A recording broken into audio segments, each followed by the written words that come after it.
ଲୁକ ଲିଖିତ ସୁସମାଚାର ଅଧ୍ୟାୟ 21।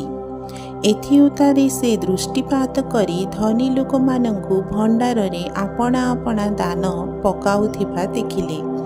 ଆଉ ସେ ଜଣେ ଦରିଦ୍ର ବିଧବାକୁ ସେଥିରେ 2 କ୍ଷୁଦ୍ର ମୁଦ୍ରା ପକାଉଥିବା ଦେଖି କହିଲେ, ମୁଁ ତୁମମାନଙ୍କୁ ସତ୍ୟ କହୁଅଛି, ଏହି ଦରିଦ୍ର ବିଧବା ସମସ୍ତଙ୍କଠାରୁ ଅଧିକ ପକାଇଅଛି।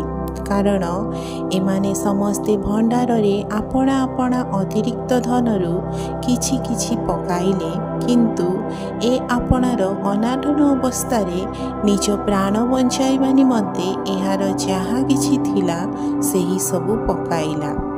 ଆଉ କେହି କେହି ମନ୍ଦିରଟି ସୁନ୍ଦର ସୁନ୍ଦର ପ୍ରସ୍ତର ଓ ଦାନ ପଦାର୍ଥ ସମୂହରେ ସୁଶୋଭିତ ହୋଇଅଛି ବୋଲି କହିବାରୁ ସେ କହିଲେ, ତୁମ୍ଭେମାନେ ଏହି ଯାହା ସବୁ ଦେଖୁଅଛ, ସମୟ ଆସିବ ଯେତେବେଳେ ଏକ ପ୍ରସ୍ତର ଅନ୍ୟ ପ୍ରସ୍ତର ଉପରେ ରହିବ ନାହିଁ, ସମସ୍ତ ହିଁ ଭୂମିସାତ ହେବ। ସେଥିରେ ସେମାନେ ତାହାଙ୍କୁ ପଚାରିଲେ, ହେ ଗୁରୁ, ତେବେ ଏହିସବୁ କେବେ ଘଟିବ? ପୁଣି ଯେଉଁ ସମୟରେ ଏହିସବୁ ଘଟଣା ସନ୍ନିକଟ ହେବ, ସେ ସମୟର ଲକ୍ଷଣ କ'ଣ? ସେଥିରେ ସେ କହିଲେ, ସାବଧାନ, ତୁମ୍ଭେମାନେ ଯେପରି ଭ୍ରାନ୍ତ ନ ହୁଅ। କାରଣ ଅନେକେ ମୋ ନାମରେ ଆସି ମୁଁ ସେ ଓ ସମୟ ସନ୍ନିକଟ ବୋଲି କହିବେ, ସେମାନଙ୍କ ପଛରେ ଯାଅ ନାହିଁ।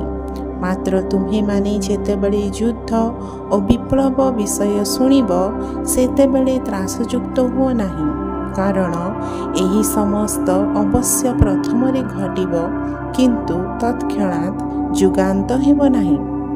ତତ୍ପରେ ସେ ସେମାନଙ୍କୁ କହିଲେ, ଜାତି ବିପକ୍ଷରେ ଜାତି ଓ ରାଜ୍ୟ ବିପକ୍ଷରେ ରାଜ୍ୟ ଉଠିବ। ଆଉ ମହାଭୂମିକମ୍ପ ଓ ସ୍ଥାନେ ସ୍ଥାନେ ମହାମାରୀ ଓ ଦୁର୍ଭିକ୍ଷ ହେବ। ପୁଣି ଆକାଶମଣ୍ଡଳରେ ଭୟଙ୍କର ଦୃଶ୍ୟ ଓ ମହା ଲକ୍ଷଣ ଦେଖାଯିବ। କିନ୍ତୁ ଏହି ସମସ୍ତ ଘଟଣା ପୂର୍ବେ ଲୋକେ ତୁମ୍ଭମାନଙ୍କୁ ଧରିବେ ଏବଂ ସମାଜଗୃହ ଓ କାରାଗାରରେ ତୁମ୍ଭମାନଙ୍କୁ ସମର୍ପଣ କରି ତାଡ଼ନା କରିବେ। ଆଉ ମୋ ନାମ ସକାଶେ ତୁମ୍ଭେମାନେ ରାଜା ଓ ଶାସନକର୍ତ୍ତାମାନଙ୍କ ଛାମୁକୁ ନିଆଯିବ। ଏହା ତୁମମାନଙ୍କ ସପକ୍ଷରେ ସାକ୍ଷ୍ୟ ହେବ।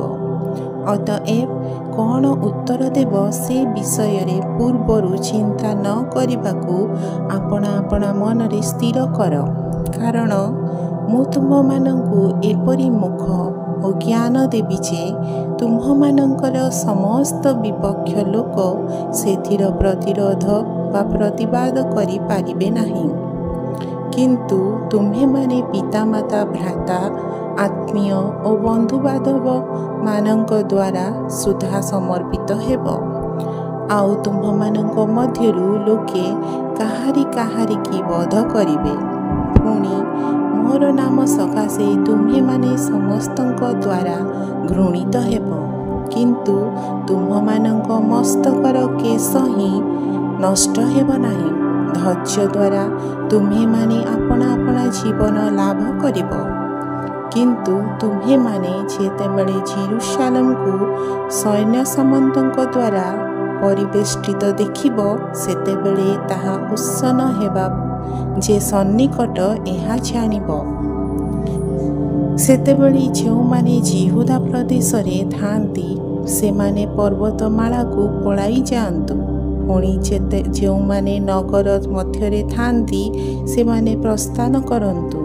ଆଉ ଯେଉଁମାନେ ପଲ୍ଲୀ ଗ୍ରାମଗୁଡ଼ିକରେ ଥାଆନ୍ତି, ସେମାନେ ନଗରରେ ପ୍ରବେଶ ନ କରନ୍ତୁ।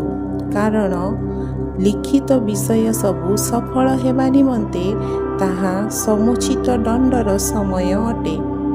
ସେହି ସମୟରେ ଯେଉଁମାନେ ଗର୍ଭବତୀ ଓ ସ୍ତନ୍ୟଦାତ୍ରୀ, ହାୟ ସେମାନେ କ୍ଲେଶର ପାତ୍ର। କାରଣ ଦେଶରେ ମହାବିପଦ ଓ ଏହି ଜାତି ପ୍ରତି କ୍ରୋଧ ଘଟିବ। ଆଉ ସେମାନେ ଖଡ୍ଗଧାରରେ ହତ ହେବେ ଓ ବନ୍ଦୀ ହୋଇ ସମସ୍ତ ବିଜାତି ମଧ୍ୟକୁ ନୀତ ହେବେ। ପୁଣି ବିଜାତିମାନଙ୍କର କାଳ ସମ୍ପୂର୍ଣ୍ଣ ନ ହେବା ପର୍ଯ୍ୟନ୍ତ ଜେରୁସାଲେମ ସେମାନଙ୍କର ପଦ ଦଳିତ ହୋଇ ରହିବ। ପୁଣି ସୂର୍ଯ୍ୟ ଚନ୍ଦ୍ର ଓ ନକ୍ଷତ୍ରମାଳାରେ ଲକ୍ଷଣ ଦେଖାଯିବ। ଆଉ ପୃଥିବୀରେ ଜାତିମାନଙ୍କ ମଧ୍ୟରେ କ୍ଲେଶ ଘଟିବ। ସମୁଦ୍ର ଓ ତରଙ୍ଗର ତର୍ଜନ ଗର୍ଜନ ହେତୁ ସେମାନେ ହତବୃଦ୍ଧି ହେବେ।